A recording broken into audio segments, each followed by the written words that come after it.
Yo, what is going on guys, and welcome back to a brand new video. My name is Hostility, and today I have another brand new PC build for you guys. And today we're doing a $2,000 X99 build. So this build is geared towards more power users, more people who are doing more workstation type of stuff, constantly editing videos, rendering, Photoshop, all those super CPU intensive activities and all that kind of stuff. This build is perfect for you guys. So this is an X99 build as well, so we are using Intel's power user platform. And yeah, so let's go ahead and get started. The gameplay that you're watching in the background is some Black Ops 3 zombies on the Eisendrache, and it is unfortunately in 720p 60 FPS. Hopefully you guys don't mind because this was pulled from my stream.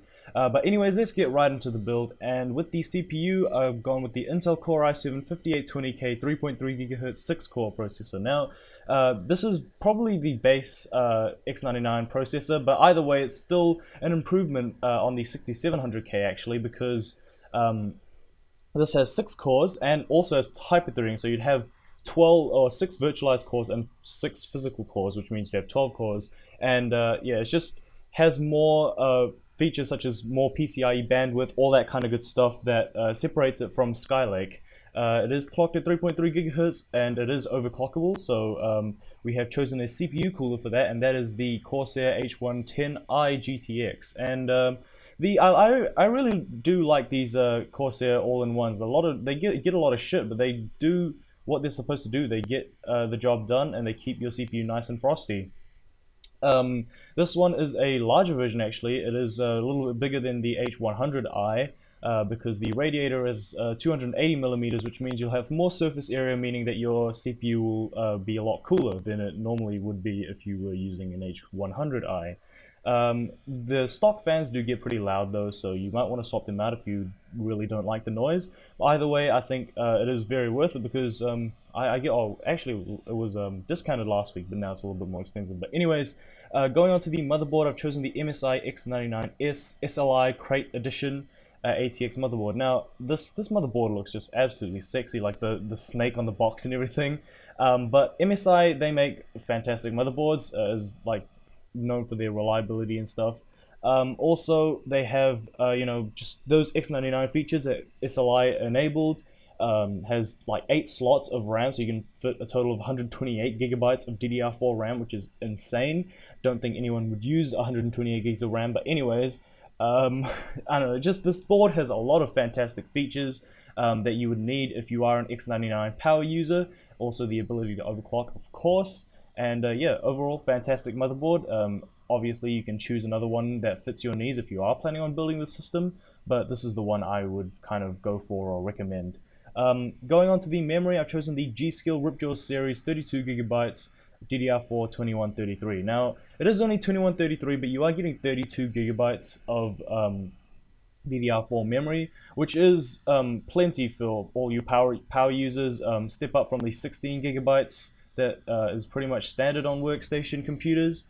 So 32GB is plenty to get all that done. You could obviously add in another kit for 64 gigs and have that 8-channel memory, which will be just absolutely insane.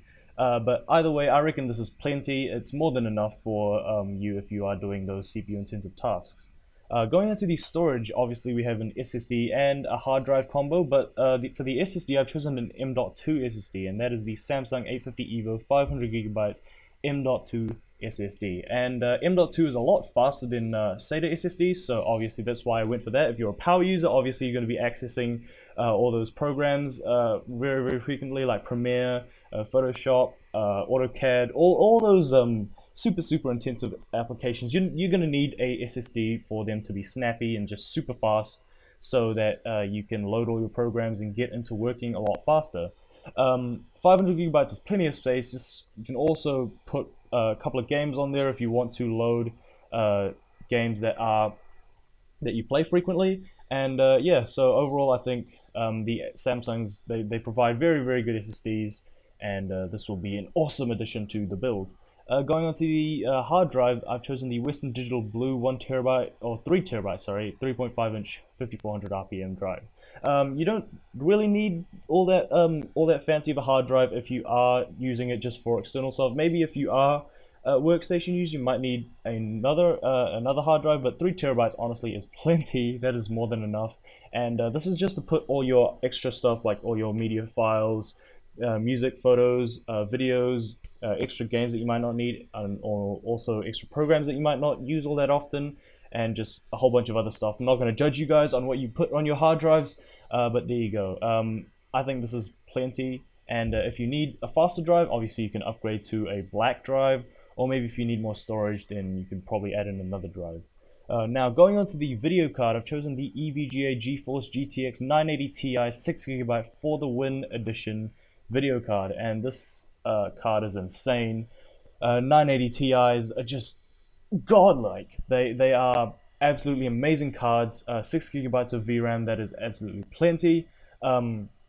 Also, it has the ACX 2.0 cooler, and it is the for the Win Edition, so you do get the backplate, and you get a little bit of an overclock bump, and obviously you can push this thing even further. But either way, as it is, it's just an amazing card. Will easily pull 60 plus over 60 FPS on 1440p Ultra, and yeah, amazing card. You can, if you want to, eventually you can add in another one for two-way SLI, and that would kill 4K, just absolutely demolish it. Now going into the case, I've gone with something a little bit different. I've strayed away from Corsair and NCXT and all those very reliable case brands for something that is honestly one of the best looking cases on the PC market, and that is the Inwin 805 ATX mid-tower case. And it is only a mid-tower, but it does look pretty huge. Either way, this case just looks so sleek and just so clean. It is made of glass, so maybe you will probably want to make sure that you don't crack it, but either way, it just looks absolutely fantastic with the black tinted glass, and it just looks super clean. I don't think you guys will argue with me that it is one of the best looking PC cases on the market. And it does come in at a very reasonable price as well for all these premium materials, which really surprises me. Like, I could have probably gotten this case instead of my Corsair 450D, which I probably should have done. But anyways, that's all in the past. This Inwin case looks absolutely fantastic. You got plenty of room to fit in another graphics card, more hard drives, maybe a full water cooling setup, and this it would just look absolutely beautiful while doing it. So yeah, fantastic case. Probably should start using more Inwin cases actually in my builds. Now going on to the last item on the build, the power supply, and I've gone with the EVGA SuperNOVA 1000 watt G2 80 plus gold certified fully modular ATX power supply, and goddamn, that's a long name, but of course you guys know me, I love EVGA power supplies, especially the G2, and at 1000 watts, obviously that is plenty for this build. Maybe if you are going two-way SLI, you might have to upgrade the power supply. I'm not too sure on the absolute things, but I should be able to handle two-way SLI if you add in another 980 Ti, and either way, 1000 watts is plenty for this build as it stands, and of course EVGA just will be a fantastic power supply brand. Comes with all the sleek black cables, fully modular, so you don't have to plug in any of the cables that you don't need.